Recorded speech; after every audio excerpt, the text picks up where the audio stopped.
Hey everybody. So today we're looking at chapter 9. We're going to start the first section here, which is all about photosynthesis. And the way that chapter 9 is going to work for our purposes this year, we're going to combine chapter 9 with chapter 10 and do one bigger test over both of those together, because chapter 10 deals with cellular respiration. And photosynthesis and cellular respiration go kind of hand in hand, as they're both involving like energy transformation. So we will quiz on chapter 9 in about a week. And then we'll quiz again in terms of chapter 9 on that bigger test that'll come up in just a little while longer. So go ahead and get the heading for me, please. Chapter 9, photosynthesis. And that's going to be obviously the main purpose of this chapter, is to look at the more specific details of how this process works, because I know this is something that we've all heard of before. It's likely something that you may remember a few things about, which in that case, if that's true, that's going to be great.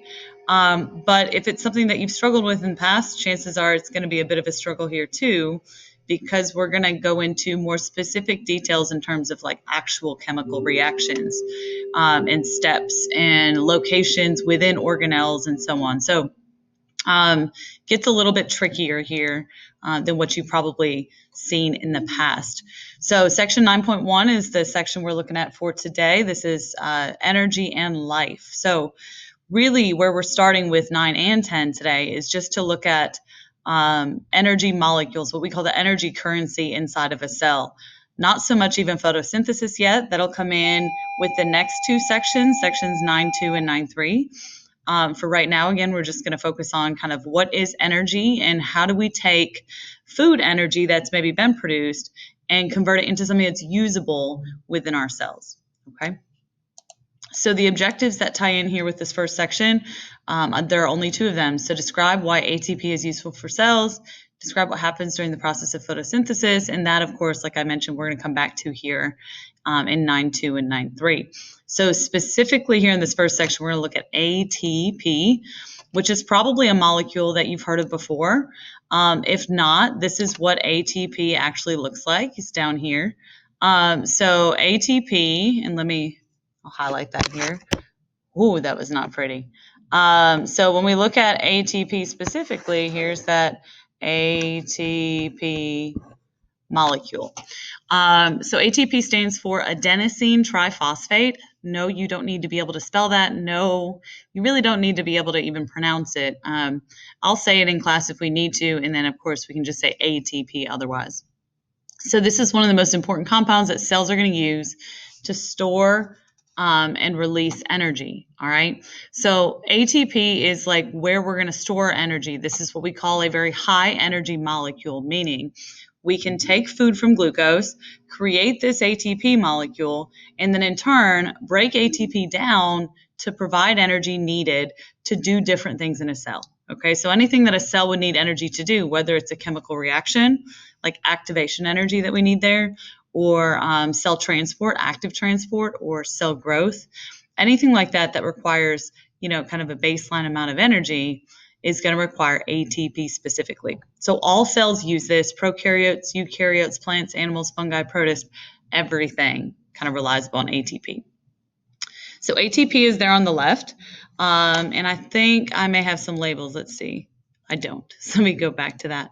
So ATP has some different components that make it up. So let's see if we can label some of those. You do not have to be able to draw this, but you should be able to identify it if you see a picture of this on a homework, on a quiz, or on a test. Okay.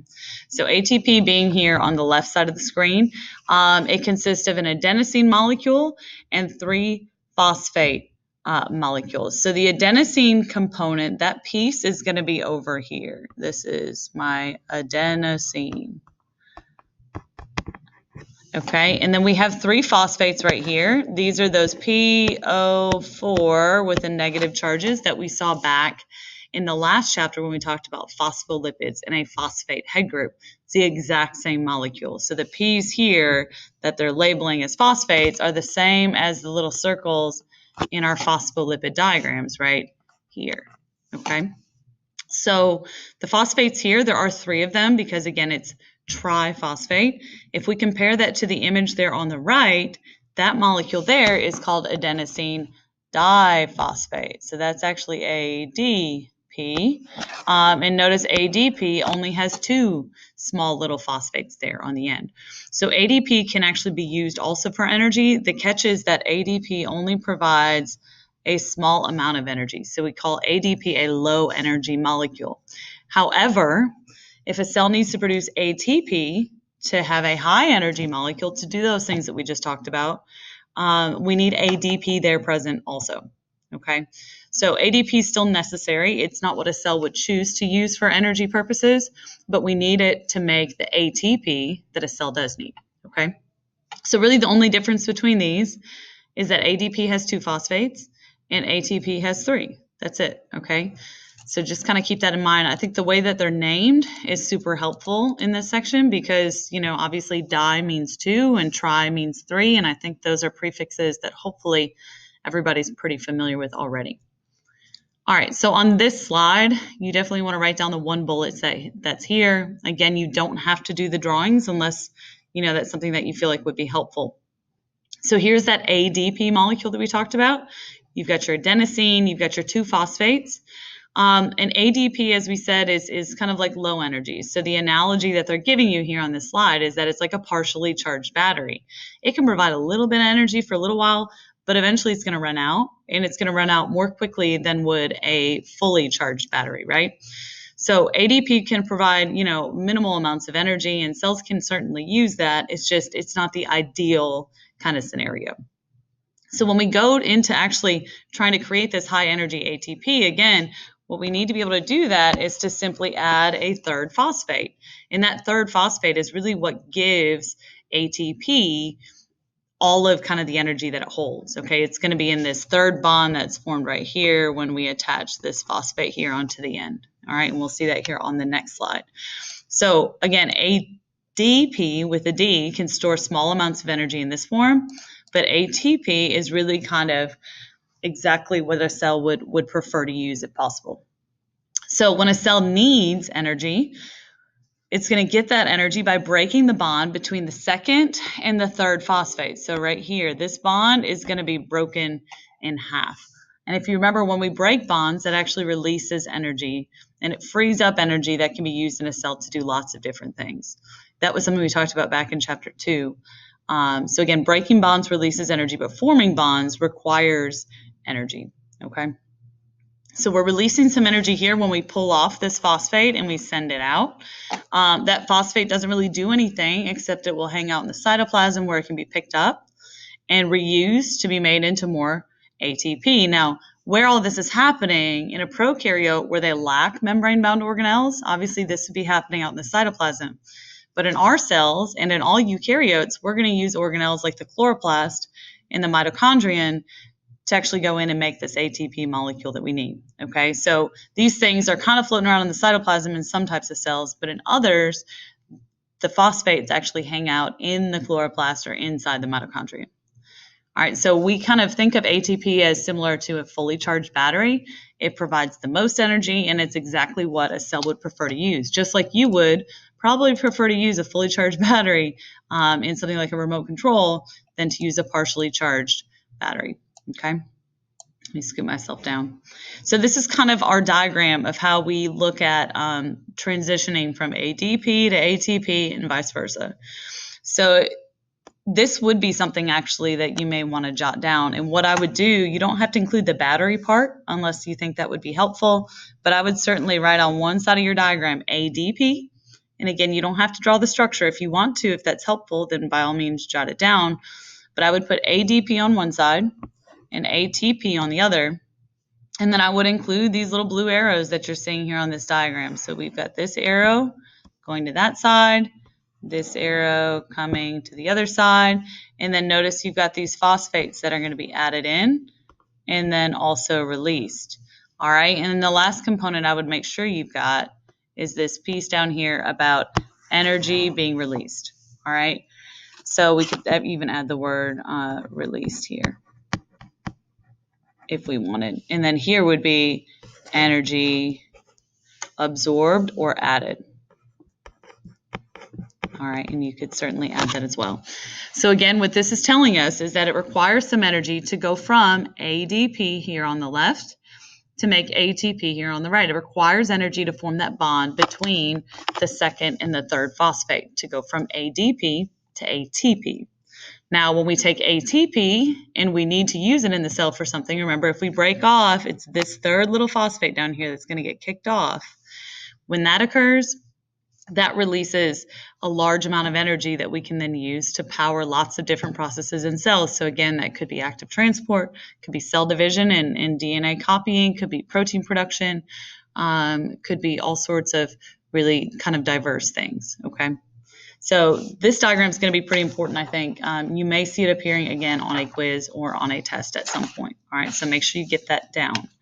The very last thing, and yes, this is like a super short section here, is about the types of food molecules that we can actually use to create ATP. So we already mentioned that you have to use energy in order to add a phosphate to an ADP. That energy is going to come from somewhere. And when we look at use of food and taking chemical energy that's consumed or produced in a producer and then converting it into ATP, we're talking about using those food molecules, okay? So on this slide, I would make sure you go ahead and get, all of this information here. We don't have a lot to have written down in this first section. But when we look at ATP and the production of ATP, we have to have ATP in order to do lots of functions. So again, the way that we obtain that is through the food that we either consume as heterotrophs or the food that's being produced by autotrophs. So not only do plants, for example, have to make glucose or food for themselves, they also have to take that food and then break it down to make ATP. All right.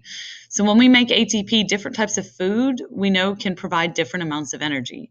Carbohydrates are always a cell's first choice for making ATP because they're the simplest ones to go in and actually break down. It's what cells are optimized to use in order to produce ATP. So cellular respiration uses glucose and other carbohydrates in order to make ATP. Now, per glucose, we can get up to 36 or even really 38 ATP molecules. Is significant. That's a lot of ATP molecules, okay? So we like to go that route if possible. Now, we know that another biomolecule group that we talked about in chapter 2 can also be used for energy. So the second choice for creating usable ATP energy from food we eat is going to be lipids. Lipids, unlike carbs, provide significantly more calories or energy per unit. So you can see here, carbs provide 4 calories per milligram, lipids provide 9 per milligram. So, why doesn't the cell choose to use these first? Well, we don't necessarily like to take that route. And the reason for that is because lipids are just harder and more complex. They're more difficult for our cells to try and break down. Now, certainly we'll do that, and our cells will automatically kind of switch over and start doing that if we run out of carbohydrates. But again, the cell's first kind of instinct, the cell's first molecule that it's going to look for making ATP is going to be a carb. Okay, lipids, unlike carbohydrates, provide upwards of 100 molecules of ATP per triglyceride. So remember, triglycerides are those really massive lipids that have a glycerol and 3 fatty acids that stick down from them. They are how animals like us store energy long term. They are essentially fat. So a fat molecule like a triglyceride, which is huge, can provide crazy amounts of ATP, much more than like a single glucose molecule. But again, thinking about like size-wise, they're going to be maybe a little bit more similar, okay? So you can get a lot of energy out of fat molecules. The last molecule type that we can use for energy, it's not something that our cells ever want to use, are proteins. And proteins provide about as much energy as carbohydrates. You can see here they provide 4 calories per milligram.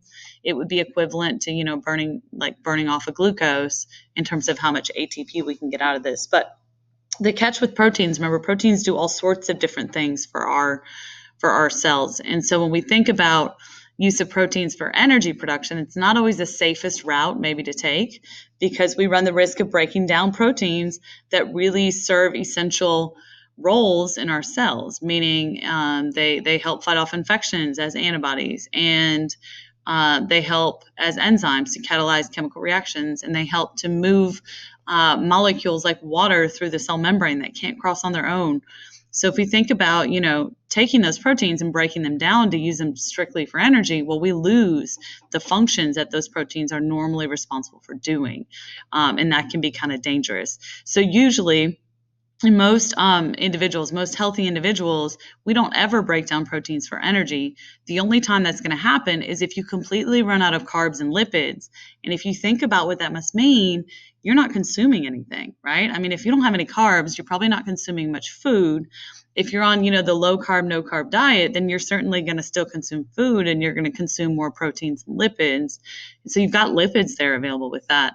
But someone who runs out of carbs and lipids is essentially probably starving because they don't even have any fat on their body that they can burn off for energy. Okay, so that's how important it is that we kind of maintain proteins, and we don't necessarily ever want to go this path, but it's there if it's needed. Okay.